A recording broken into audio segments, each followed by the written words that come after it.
Hey everybody, it's Kellen Brauer here from Racecraft, back again with another race examination video from Arlington 2, where in the 450 main event things got kicked off with Cooper Webb, Ken Roczen, and Eli Tomac all starting right at the sharp end of the field, which you would assume would lead to some really fantastic racing out front. But unfortunately, after this third corner, there was no passing made, so Roczen's going to go up the inside of Sexton in this third corner to move into third, and the front three would pretty much stay that way the entire race. Tomac would make a late push, but we'll get to that in a moment. Wanted to talk about this incident between Vince Friese and Aaron Plessinger early on in the race when it looked like Plessinger basically took Friese down, and then you'll see Jason Anderson cut under and go off the track here, and he was get a one-place penalty for this acceleration off track. You want to see a longer video explaining the penalties that he and Cameron McAdoo got. We posted up a video yesterday, but this pass attempt, it initially looked like Plessinger just straight took Friese out, but you'll notice Friese had tucked his front end before he even got to the corner, so he was already on his way down, and Plessinger just kind of helped him there, and his arm almost got caught in Plessinger's wheel well. You see him grab his arm there, but fortunately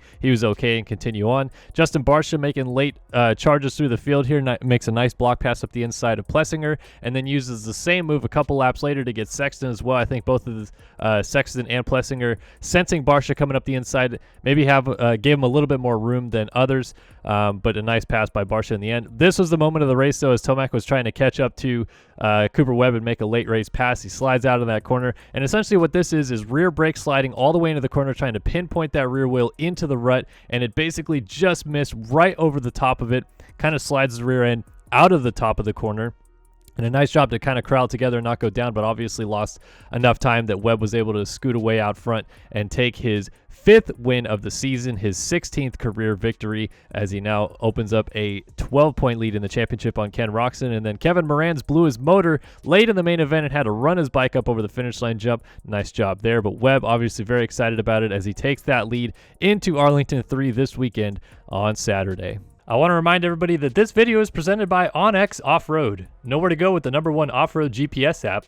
Access 400,000 plus miles of trails and roads, open dates, and public lands.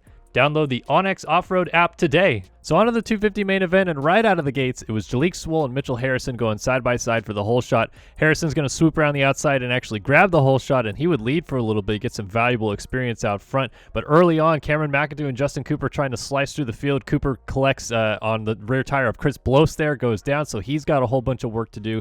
McAdoo will make a whole bunch of work for himself later on. On Saturday night's winner, Seth Hammaker, he goes down and gets almost ran over there, or maybe did get run over a little bit as he's trying to get himself back up. So that corner was wreaking havoc for those guys. But here was the move of the race for Hunter Lawrence, as Jalek Swoll is going to go up the inside and kind of slam into Mitchell Harrison there. And then Lawrence is going to watch these two guys swing to the outside in this corner, read them like a book, jump up the inside and make a 2-for-1 pass to go to the race lead. Fantastic stuff here.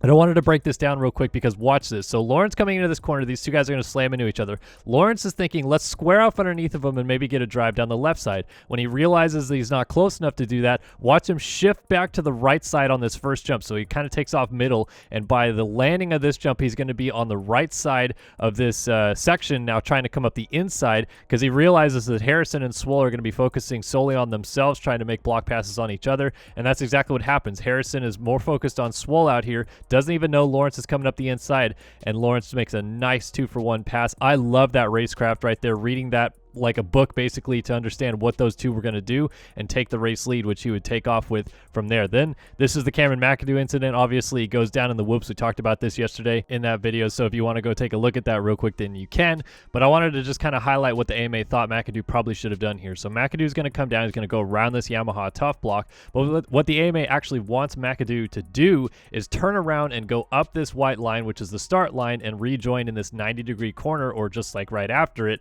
after the whoops here. They don't want him to rejoin in the whoops, obviously, so they just want him to do it safely. But he cuts across a lot more of the track there and actually goes through the mechanics area. And here's a cool little shot here. Our guy Mike Emery doing the work. He gets this great shot of Cameron McAdoo, so way to be, Mikey, way to be. But yeah, McAdoo should have gone up to that 90, and he instead cut across the whole track, the starting line, I guess I should say, and joined at the wall jump. So the AMA didn't like that, docked him 3 positions. But here's Hunter Lawrence taking the victory out front, and I just love this whole sequence. Obviously, Lawrence, he's super happy. First win in Supercross in America, a long time coming. But even Swoll finishing up second, he's stoked. He fist pumps. He's hugging his mechanic. Kyle Peters, he fist pumps over the finish line. The whole podium is just a feel-good story and a great way to end the night in this 250 class, as a lot of different changes, and Hunter Lawrence now leading this 250 championship heading into racing action on Saturday.